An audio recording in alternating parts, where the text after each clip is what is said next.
Hello दोस्तों, स्वागत करता हूं आप सभी का फिर से एक नए वीडियो में, जहां हम सीखेंगे प्रेजेंट परफेक्ट टेंस। इसके प्रीवियस वीडियो में हमने सीखा था प्रेजेंट कॉन्टिन्यूअस टेंस का इंट्रोगेटिव और इंट्रोगेटिव निगेटिव सेंटेंस हमने सीखा था। तो जैसा कि बताया गया था पिछली वीडियो में कि affirmative sentence, negative sentence, interrogative and negative sentences सारे टेंस में आएंगे, चाहे वो चाहे वो इंडिफिनिट हो, चाहे वो कॉन्टिन्यूअस हो, चाहे वो परफेक्ट हो, चाहे वो परफेक्ट कॉन्टिन्यूअस हो, भले ही वो प्रेजेंट में हो या पास्ट में हो या फ्यूचर में हो, सब में affirmative, negative, interrogative and negative आएंगे। तो जैसा देखिए, इसमें अफर्मेटिव और निगेटिव को मैंने एक साथ लिया है क्योंकि ये बहुत कठिन नहीं है, थोड़ा सा बस चेंजिंग रहता है कि हेल्पिंग वर्ब के बाद हम नॉट लगाते हैं जब निगेटिव हो जाता है।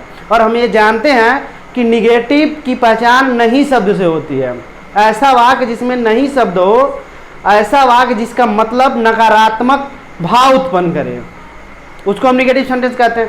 तो नकारात्मक वाक्य में जब नहीं शब्द आता है तो उसकी अंग्रेजी हम नॉट लिखते हैं, तो बस हेल्पिंग वर्ब के बाद हम लगा देते हैं अफर्मेटिव निगेटिव सेंटेंस में। यही इंट्रोगेटिव में जाता है तो हम क्या करते हैं, सब्जेक्ट के बाद हम नॉट लगा देते हैं।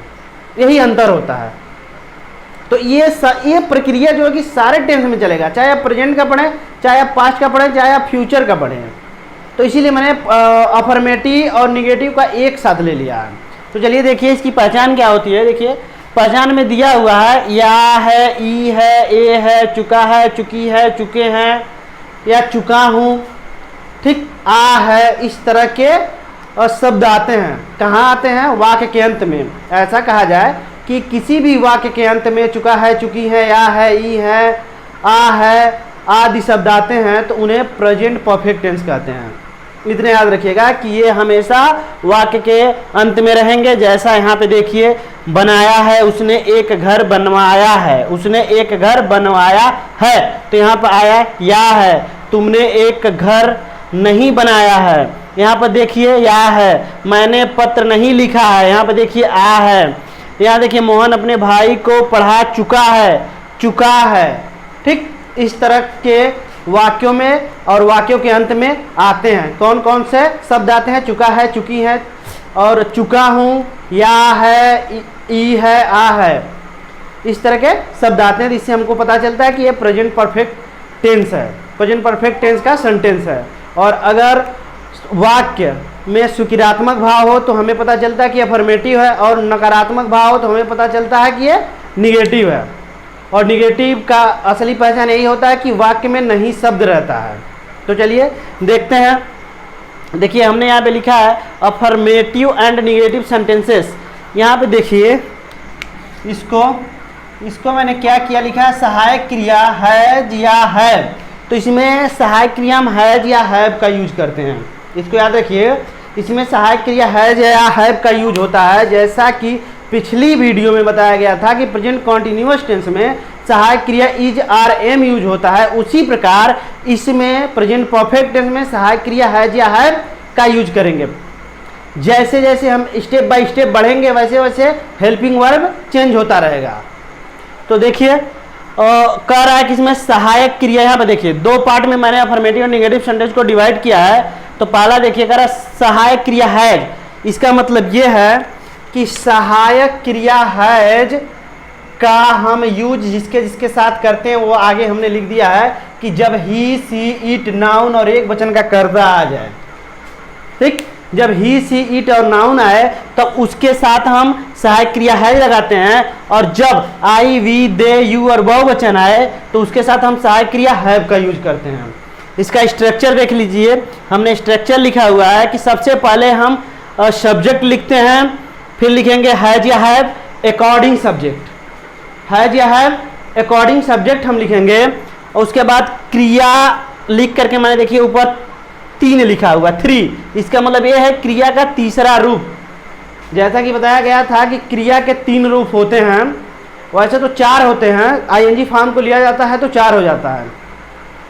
तो पहला, दूसरा, तीसरा, तो इसमें देखिए तीसरा रूप यूज होगा, उसके बाद हम कर्म लिख देंगे, ठीक। अब देखिए यही अगर निगेटिव में आ जाए, हमने तो अभी ये अफर्मेटिव का बनाया हुआ है, ठीक।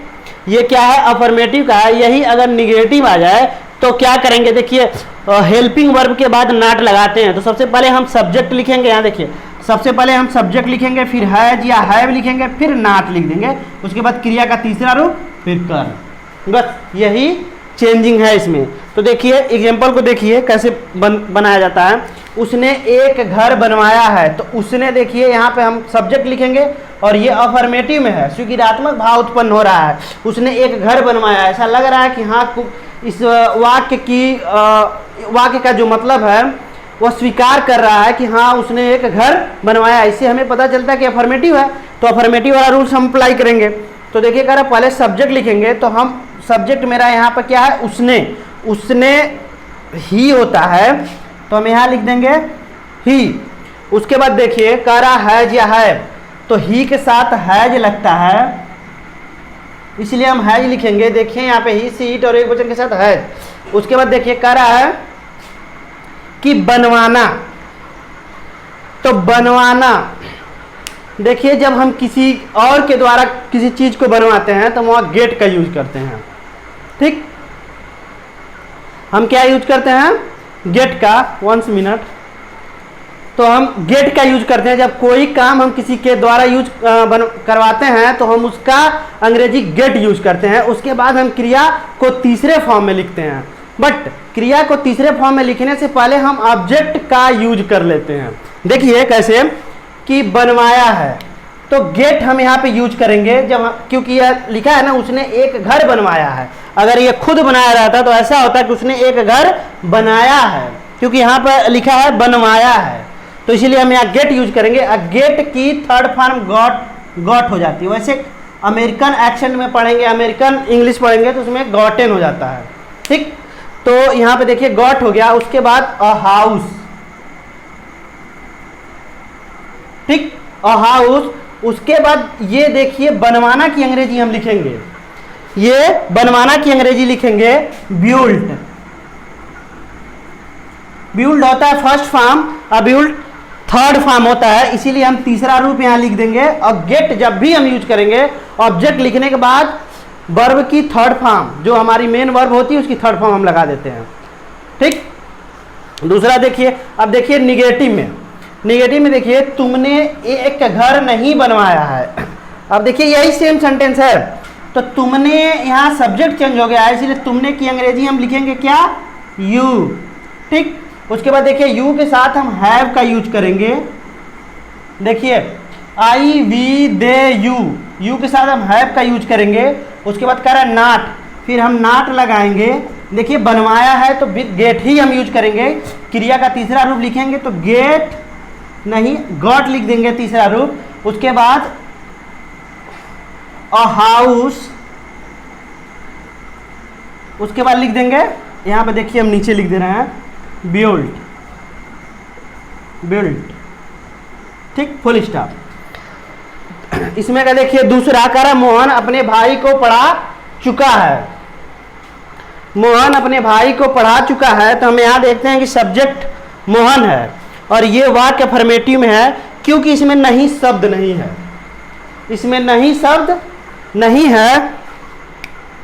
तो सबसे पहले हम सब्जेक्ट लिखेंगे मोहन, उसके बाद लिखेंगे हैज या है। तो मोहन यहाँ एक वचन में किसी का नाम है, तो नाम जब रहता है तो हम वह एक वचन में आता है और उसके साथ हम हैज का यूज करते हैं, इसीलिए हम यहाँ हैज लगाएंगे। उसके बाद पढ़ना, टीच, टीच माने पढ़ाना होता है, पढ़ा चुका, टीच माने पढ़ाना होता है। अगर इसको एक तरह से और भी बनाया जाता है मेक का यूज करके, बट यहाँ डायरेक्टली टीच हम लगाएंगे, क्योंकि पढ़ाना का अंग्रेजी टीच होता है। डायरेक्ट एक वर्ड मिल जाता है ना पढ़ाने के लिए, उसकी अंग्रेजी टीच। अगर नहीं मिलता तो हम मेक से इसको बनाते हैं, तो इसीलिए टीच का थर्ड फॉर्म हम लिखेंगे टाट। उसके बाद कह रहा है क्रिया का तीसरा रूप हो गया। उसके बाद कह रहा है कर्म, कर्म क्या है, अपने भाई।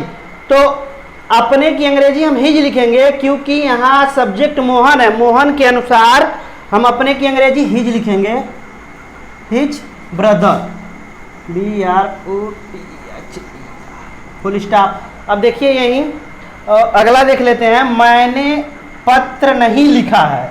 तो मैंने, सबसे पहले हम सब्जेक्ट लिखेंगे आई, और आई के साथ हम हैव लगाते हैं। क्यों हैव लगाएंगे? क्योंकि देखिए यहाँ पे दिया हुआ है सहायक क्रिया have, I we they you और बहुवचन के साथ, तो यहाँ आई दिया हुआ है, तो यहाँ पे हम हैव लिखेंगे, फिर है जो है में फिर नॉट लगा देंगे। उसके बाद लिखेंगे क्रिया का तीसरा रूप लिखना। लिखना राइट माने लिखना होता है, तो इसका थर्ड फॉर्म होता है रिटेन, तो WRITTEN हो जाता है, written the letter, full stop. तो ऐसे बनाएंगे। ये बहुत, इसको ट्रांसलेट करना बहुत कठिन नहीं है। अगर वर्ड कठिन आ जाते हैं, शब्द कठिन आ जाते हैं, तो उसका वर्ड कठिन हो जाता है। ठीक, अगर आप प्रैक्टिस करते रहेंगे और इसको अपने डेली लाइफ के रूटीन में यूज करेंगे तो ये बहुत जल्दी आप सीख जाएंगे और आपको स्पोकन में भी यह बहुत काम करेगा। इसीलिए आशा करता हूँ कि ये वीडियो आपको बहुत अच्छी लगी होगी और प्रेजेंट परफेक्ट टेंस का अफर्मेटिव और नेगेटिव सेंटेंस आपको समझ में आया होगा। अगर समझ में आया हो तो लाइक करें, सब्सक्राइब करें और बेल आइकन को दबाना न भूलें। वीडियो पे बने रहने के लिए बहुत बहुत धन्यवाद।